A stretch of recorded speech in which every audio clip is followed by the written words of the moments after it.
The hum of the jet engines was steady until a sharp voice cut through the first-class cabin. "I don't sit beside people like her."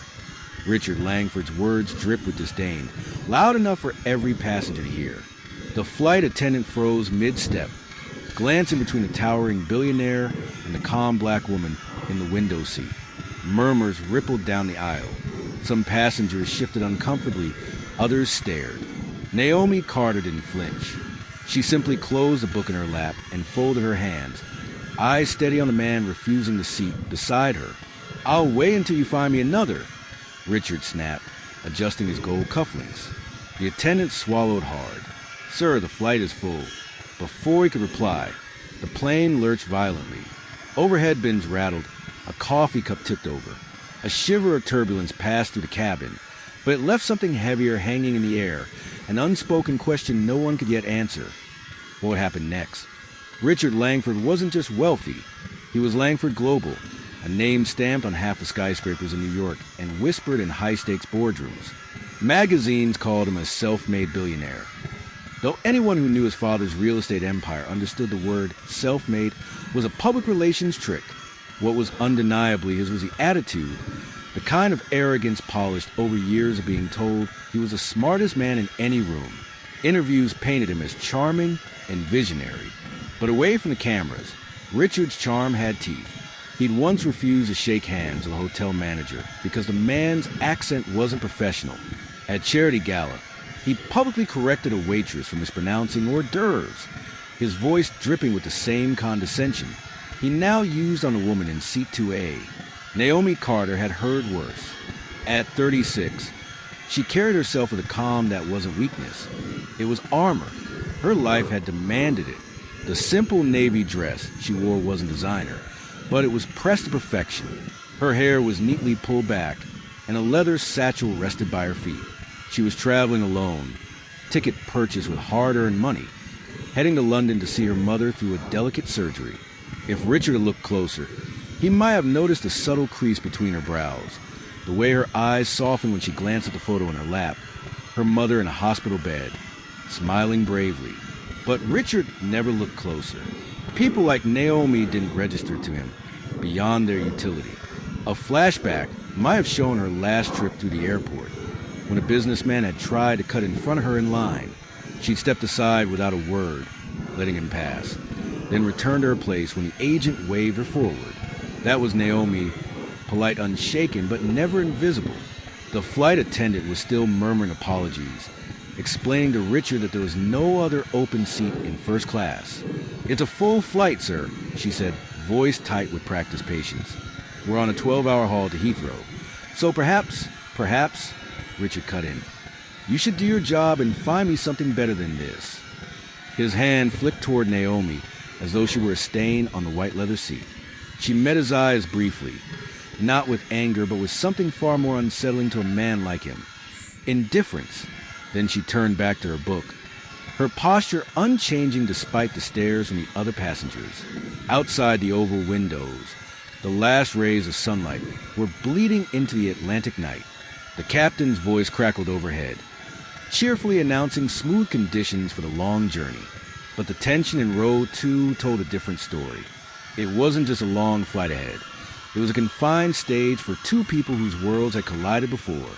Takeoff, each unaware of just how much the other was about to change their life. Richard's voice carried just enough to make sure the nearby rows heard him. "I paid for first class to avoid discomfort," he said, drawing out the last word like it had a bad taste. "Surely you can upgrade me away from the situation." The flight attendant's smile was strained now. "Sir, I assure you, every seat in this cabin is filled. We're already at capacity." "Then move her," he said, without even glancing at Naomi. "I'm sure she'd be more comfortable elsewhere." Naomi turned a page and a thick folder balanced on her lap, the airline logo on the cover partly concealing a neat stack of medical charts. She didn't react, didn't even glance up, as though his barbs were no more disruptive than the hum of the engines. From behind, a middle-aged man in a business suit muttered to his seatmate, "Unbelievable." Across the aisle, a young woman pulled out her phone, thumb hovering over the record button. The quiet disapproval in the air was palpable. like a tide slowly turning against him. Richard noticed the whispers, but his pride was louder. "I know the airline CEO personally," he added, as if that alone should rearrange the seating chart. "It's not complicated." The attendant's tone stiffened. "Sir, please take your seat. We'll be taxiing shortly." Naomi shifted slightly, sliding a pen from her bag and jotting something on the chart before her.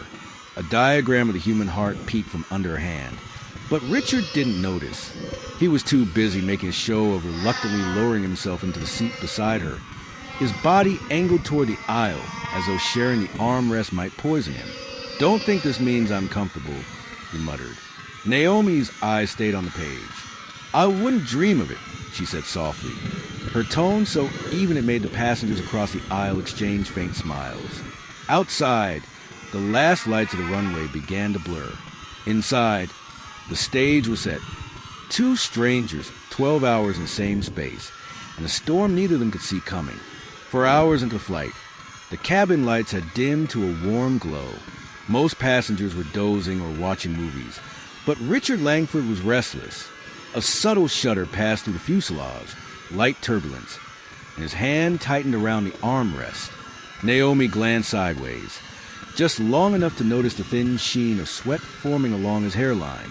His fingers flexed, then stilled, then flexed again. She said nothing. A sudden bump made his champagne flute tremble. He cleared his throat and straightened his tie, the movement a little too quick to be casual. "Don't think this means I need your help," he muttered without looking at her. His voice low but edged with the same arrogance he'd boarded with. Naomi didn't answer. She simply turned another page in the folder on her lap. A schematic of cardiac vessels was visible for an instant before her hand covered it again. Richard shifted, rubbing his chest briefly before masking it as an idle stretch. Across the aisle, a flight attendant passed, and Naomi caught a fragment of her whisper exchange with another crew member. Something about passenger in to be not looking well. Richard reached for his phone, scrolling through emails, then abruptly set it down. He leaned his head back, but didn't close his eyes, his jaw tight. Naomi picked up her own phone, tilting it slightly as she made a quiet call. Her voice was calm but precise. "Yes, Dr. Patel. The results from the angiogram were consistent with moderate blockage. No, I'd recommend we schedule the bypass sooner rather than later." Richard's eyes flicked toward her, a faint crease appearing between his brows. It was the first time since boarding that he'd really looked at her, but only for a moment, before he returned to staring at the seat back in front of him. The plane steadied again, but the air between them carried its own turbulence, charged with something unspoken. Neither of them knew that the bumps so far were nothing compared to the drop about to come. The plane jolted hard, trays rattling and overhead, bins creaking. A chime sounded, and the seatbelt sign flashed urgently above their heads. Passengers sat upright, eyes darting toward the windows as another sharp drop sent a ripple of gasps through the cabin. Richard gripped the armrests, but this time his knuckles weren't white from turbulence alone. His other hand pressed flat against his chest. His breaths came fast, shallow and uneven. A low groan escaped his throat before he tried to mask it with a cough.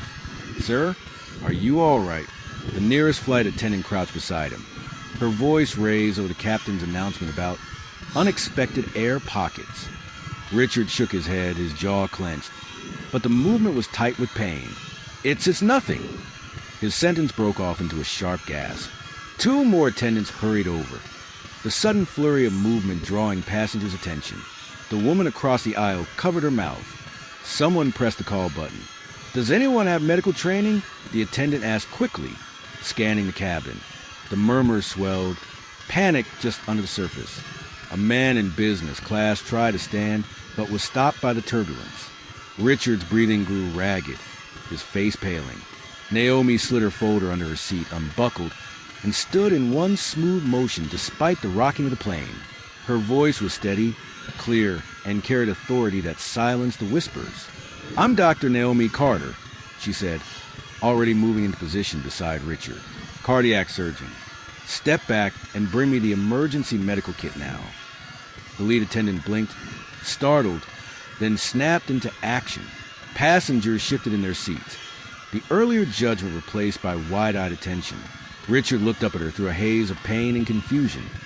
The same woman he refused to sit beside now, the only one standing between him and the unthinkable. The lead flight attendant returned with a bright orange emergency medical kit, her hands trembling slightly as she set it on the fold-out table. Naomi snapped the latches open with practiced precision. "Get me the oxygen cylinder and mask," she instructed, her voice firm but never raised. "And find the onboard defibrillator. Keep it nearby in case we need it." The attendant scrambled to obey. Naomi slipped on the stethoscope, pressing it against Richard's chest as the plane dipped again. Her expression was unreadable, her focus absolute. "Pulses rapid and weak," she murmured to herself. "Possible arrhythmia." She glanced up at the attendant kneeling across from her. "Elevate his legs slightly. It'll help blood flow to the brain. And loosen that tie." Richard, sweating and pale, tried to speak. You don't have to." Naomi's eyes locked on his, calm but sharp. "I don't care what you think of me," she said quietly, "but I'm not letting you die today." The words hit harder than the turbulence. A flicker of shame crossed his face, quickly replaced by something else. Trust, reluctant but growing. She fitted the oxygen mask over his nose and mouth, checking the flow, then took his wrist to monitor his pulse again. "Stay with me, Richard. Deep, slow breaths. In and out. Good." The cabin was silent except for the hum of the engines and the faint hiss of oxygen. Passengers leaned into the aisle, watching in stunned disbelief. Just an hour ago, this man had made a spectacle of refusing to sit beside her. Now his life rested entirely in her hands. Naomi reached into the kit, pulling out a small vial. "Nitroglycerin," she explained for the attendant's benefit. "Place one tablet under the tongue. Don't swallow." She guided Richard's hand, steadying his trembling fingers as he obeyed. His breathing began to slow, the rigid tension in his shoulders easing. His eyes stayed on her, searching for something. Reassurance, perhaps, or understanding. "Color's improving," she said, half to herself, half to the attendants. "We'll monitor closely until we land. If symptoms worsen, we divert." One of the passengers across the aisle let out a low whistle. "She's a surgeon?" he whispered to his companion. "A cardiac surgeon." The attendant confirmed under her breath, still watching Naomi work. Richard's gaze lingered on her as the realization sank in. The woman he dismissed without a second thought had not only the skill, but the will to save him. No questions asked. The arrogance in his expression was fading, replaced by something far rarer, gratitude. For the first time since boarding, Richard managed to whisper without strain, "Thank you." Naomi didn't look up from adjusting the oxygen flow. "Save your strength. You can thank me when we're on the ground." But in his eyes, the thanks was already there. And it was only the beginning of a change neither of them could have predicted at takeoff. Within minutes, the shallow, frantic gas had softened into steady, measured breaths. Richard's chest rose and fell with a rhythm that no longer carried the edge of panic. The color was slowly returning to his cheeks. Naomi removed the stethoscope and gave a single nod to the lead attendant. "He's stable for now. Keep the oxygen running, and let me know if his pulse spikes again." The attendant's relief was visible. "Doctor, thank you. You may have just saved his life." The murmurs from the nearby rows grew louder, but they'd shifted, no longer tinged with shock or disapproval. They carried something warmer, admiration. A young woman who had been recording earlier lowered her phone and clapped softly. Others joined in until the narrow cabin was filled with applause. Richard's gaze followed the sound, his eyes darting from Naomi to the passengers leaning into the aisle to see her. He opened his mouth as if to speak, but the words stalled on his tongue. For a man who prided himself on always having the right thing to say, silence had never felt heavier. He swallowed, his Adam's apple bobbing once, twice. The faint crease in his brow deepened, not from pain this time, but from the sharp sting of realizing the truth. All his power, all his money, and in the moment it mattered most, it had meant nothing. It was her hands, her skill, her choice to help him that had kept his world from stopping midair. Naomi didn't bask in the applause. She simply adjusted the strap on his oxygen mask, offered a small professional smile, and sat back in her seat as if nothing extraordinary had happened. But in the charged quiet between them, something had shifted. For the first time, Richard Langford wasn't looking at her as the woman in 2A.